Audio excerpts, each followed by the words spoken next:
parece interesante qué hace la psicología hospitalaria frente a las enfermedades autoinmunes. O sea, quiero empezar con algo que me parece fundamental para entender el rol del psicólogo hospitalario, ya que no es solo quien hace psicoterapia individual como tal, sino el modelo que mejor lo plasma, digamos, sería el consulta enlace, que implica que el psicólogo está integrado en el equipo clínico, participa de las rondas médicas, es consultado activamente por los profesionales y trabaja también con la familia y con el equipo de salud. Sí, yo creo que eso cambia completamente la dinámica, porque no estamos hablando de un psicólogo que espera en un consultorio a que le manden pacientes, sino que estamos hablando de alguien presente en el proceso desde el momento del diagnóstico, con visibilidad sobre lo que está pasando clínicamente, que puede anticiparse a las crisis psicológicas en lugar de, bueno, solo responder cuando ya está se desencadena. Entonces esa anticipación es la que realmente va a ser la experiencia en una intervención que previene y que repara. Y para que ese posicionamiento funcione, lo primero que necesitamos es poder identificar las necesidades psicológicas, o sea, específicas de ese paciente, porque no podemos aplicar un protocolo simplemente estándar, ¿no? Entonces, aquí el modelo de sentido común debe empezar. Es como muy útil en esta ocasión porque propone lo que determina básicamente la adaptación del paciente y no es tanto como la gravedad objetiva de la enfermedad, sino cómo la persona la representa de manera cognitiva. ¿Qué cree que le está causando? ¿Cuánto tiempo cree que va a durar?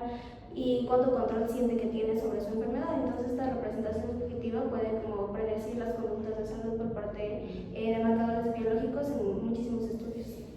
Y claro, o sea, creo que eso también implica que antes de intervenir hay que evaluar. O sea, digamos, y hay estos instrumentos específicamente diseñados para esta población.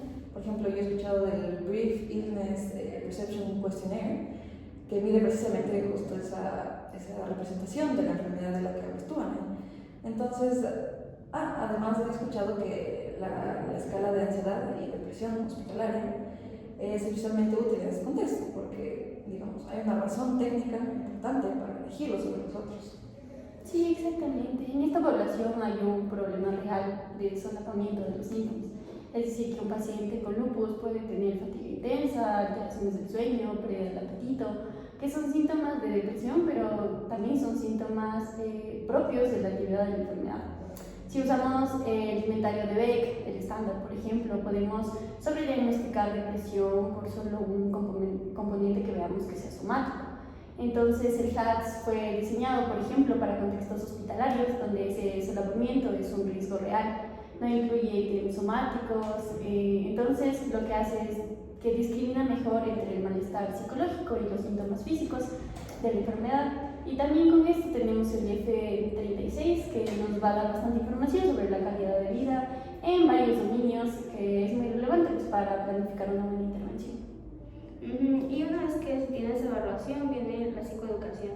Yo creo que en esta población es uno de los componentes como que más subestimamos, y tal y colaboradores también desarrollaron como programas de autogestión específicamente para pacientes que comprenden cómo funciona su enfermedad. Entonces, qué generan estos síntomas, para qué les sirve el tratamiento, y aprenden cómo a monitorear sus propias señales de actividad también. Entonces, no solo mejora el conocimiento, sino que también mejora la adherencia y el sentido también de autoeficacia que tienen. Entonces, en una enfermedad donde la incertidumbre es constante, creo que la sensación de que se puede hacer algo concreto es una herramienta psicológica pues muy poderosa. Y creo que justamente eso, aquí entra la psicoeducación, la que implica trabajar las creencias que tienen consecuencias clínicas. Y muchos pacientes con enfermedades autoinmunes, digamos, cargan con la idea de que el estrés causó su enfermedad y se culpan. O creen que si hacen todo perfectamente pueden evitar las recaídas. Y cuando recaen sienten que fallaron, pero digamos, ese discurso llega a afectar la depresión, la relación con el equipo médico y la forma en que viven el día a día con la enfermedad. Y por eso yo creo que también trabajar esas creencias ya sería una intervención psicológica. Además, también quisiera hablarles sobre algunas intervenciones ya psicológicas formales, porque la evidencia en estas áreas realmente es bastante sólida.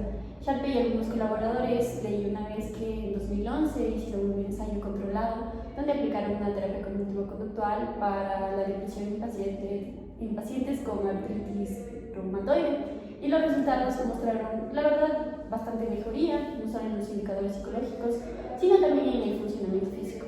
ese hallazgo es bastante importante porque, como nos damos cuenta, le da al psicólogo un argumento muy concreto para estar integrado en el equipo. Y bueno, no solo es bienestar emocional, sino que también vemos que hay algunos efectos funcionales que sí se pueden medir. Sí, y precisamente hay un estudio que siempre menciono cuando hablo de intervención psicológica en enfermedades autoinmunes, porque me parece que los resultados son bastante sorprendentes. Es el de Smith y colaboradores que lo publicaron en JAMA, me parece. Es un ensayo donde le pidieron como a pacientes con artritis reumatoide que puedan escribir sus experiencias estresantes durante 20 minutos, 3 días consecutivos. Entonces, 1 hora total de la intervención. Y los resultados mostraron mejorías clínicamente significativas, precisamente en la actividad de la enfermedad, que se mide de manera objetiva por el médico y no solamente en el autorreporte. Entonces, este es un ejercicio de escritura expresiva que tuvo efectos biológicamente medibles, y eso es como el psiconeuroinmunología, que está aplicada como de manera más concreta.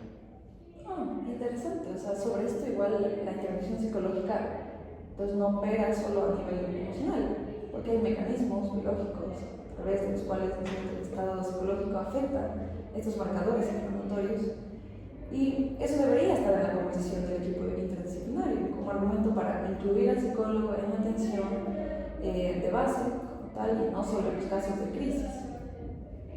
También en cuanto al modelo de intervención, hay una distinción que sí es importante que la hagamos porque no siempre se la hace.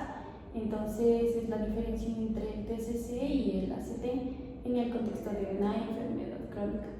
La TCC va a trabajar en su mayoría con pensamientos, los va a cuestionar y los va a tratar de reestructurar. Y bueno, como hemos visto, esto funciona bastante bien en algunos contextos.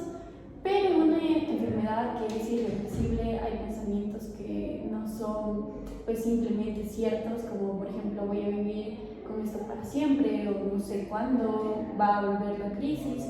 Entonces reestructurar eso como si fuera una distorsión sería bastante deshonesto. Entonces, por ejemplo, McCracken documentó en la terapia de aceptación y compromiso que hay ventajas específicas en poblaciones con un dolor crónico y una enfermedad crónica, precisamente porque no le pide a una persona tal vez que piense diferente, que le exige de alguna manera, sino que lo que hace es que viva de acuerdo con sus valores, a pesar de lo que siente, de lo que piense, y pues el objetivo es la vida significativa y no la ausencia de un malestar.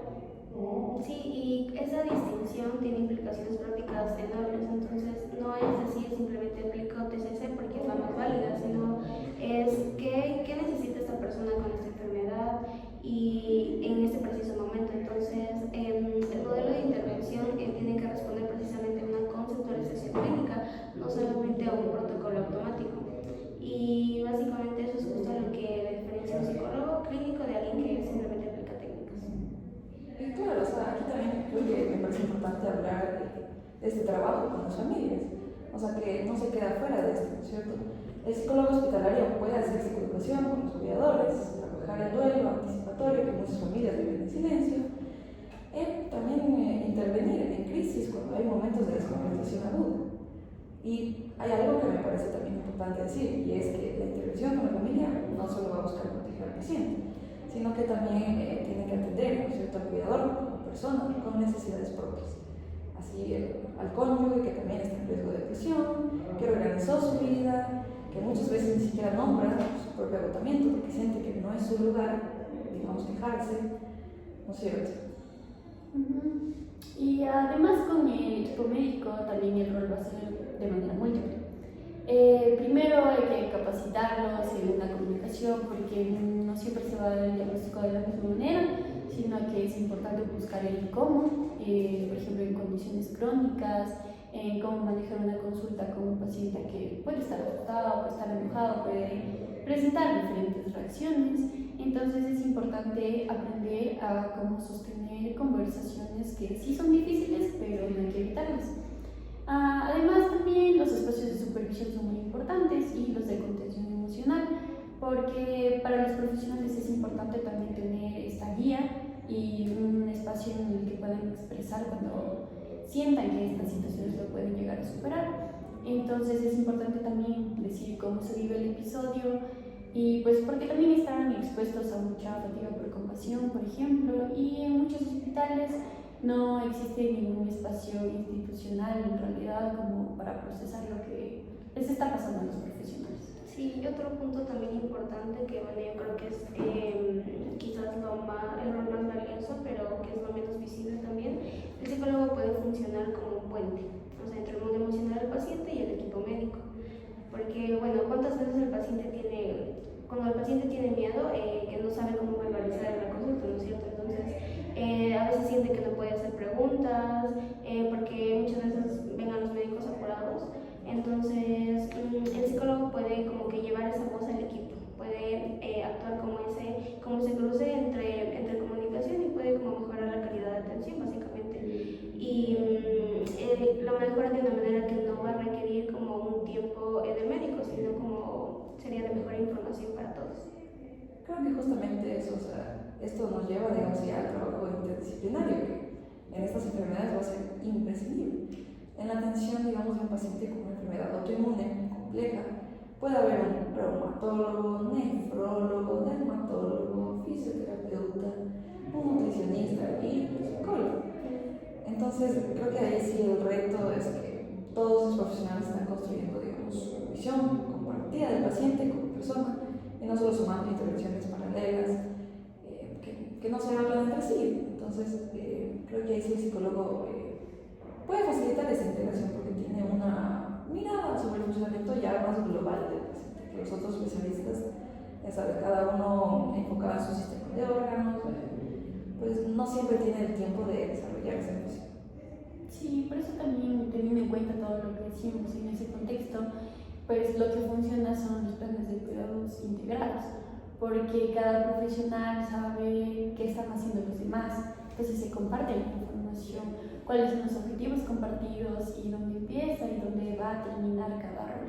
Entonces esto sí va a requerir que haya una comunicación muy sistemática, también haya reuniones de casos, una cultura institucional que también lo permita. Además, no es algo que el psicólogo pueda construir solo, que pueda llevar solo, sino que sí puede ser esta persona que pueda impulsar y facilitar que este trabajo en equipo se dé.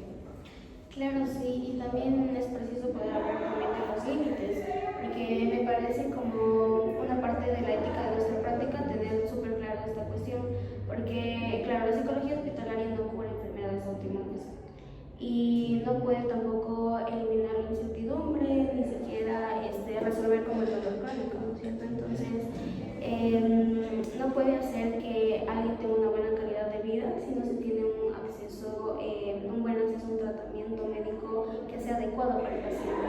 Entonces, los límites del contexto sanitario son bastante reales igual, y nuestra intervención opera dentro de estos límites, pero no los borra.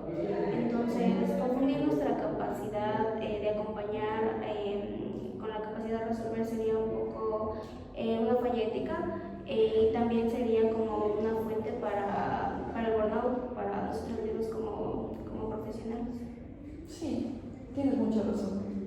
Y agregando esto, también creo que hay que tener muy en cuenta, ¿no es cierto?, estos límites en la indicación, porque no todo paciente con una enfermedad necesita un profesional como tal, o sea, así formalmente, porque a la final, ¿no es cierto?, hay personas con recursos psicológicos que son sólidos y va a tener también redes de apoyo que son fuertes, además que atraviesan el proceso también de forma más adaptativa que otras ciertas personas, ¿no es cierto?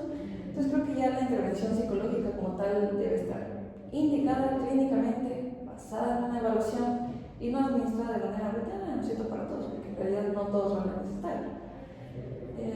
Entonces, como si el diagnóstico en sí mismo fuera suficiente indicación, ¿no es cierto?, ¿no? Porque pueden estar enfermos, pero tal vez tienen formas de afrontarlo. Entonces, eso también me parece que es una forma de respeto hacia la persona, ¿no es cierto?, hacia la autonomía del paciente, y creo que lo hemos visto bastante en cuanto a los principios de la ética de nuestra profesión. Entonces, sí. Y hablando de ética, igual es importante tener en cuenta cuando nosotros tenemos que derivar. porque cuando hay psicopatología de una intensidad tal vez que va a exceder lo que puede manejarse dentro de un contexto hospitalario, pues esto es lo que va a hacer que el paciente necesite otro contexto para poder seguir con su tratamiento. Entonces, por ejemplo, si hay depresión severa, ideación suicida, trastorno de ansiedad que va a interferir activamente con el tratamiento, pues esto es lo que se necesita trabajar en otro contexto. Además, también la derivación a salud mental ambulatoria o hospitalización psiquiátrica, pues sería la mejor opción para, en este caso, hacerlo. Y bueno, parte del rol del psicólogo hospitalario es hacer que esa derivación sea de una manera eficiente y pues el paciente no vaya a sentir que lo están descartando del sistema de alguna manera, quitando del hospital, sino que es la mejor opción para él y también le están acompañando hacia un recurso que pues lo va a ayudar. Entonces, cómo se haga esa derivación es muy importante y pues tanto el cómo se hace y también la decisión de hacerlo. Sí, y justamente creo que eso nos lleva a algo que me gustaría como decir de manera directa, y es que bueno, la psicología hospitalaria en el contexto de las enfermedades autoinmunes como tal no es un lujo ni tampoco es un complemento. Para mí es una parte es una parte de la atención integral. Entonces es una que trabaja con la subjetividad, que trabaja con la familia, que trabaja con el equipo médico y que lo hace desde un lugar de evidencia ética y también desde un lugar de compasión para precisamente poder llevar este acompañamiento a las personas y qué significa como vivir con un diagnóstico que lastimosamente no tiene cura.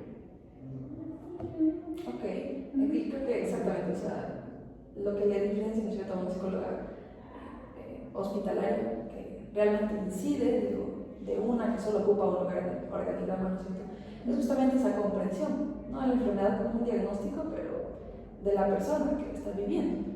Y desde ahí es desde donde, digamos, se construye una intervención que realmente yo creo que hace la diferencia.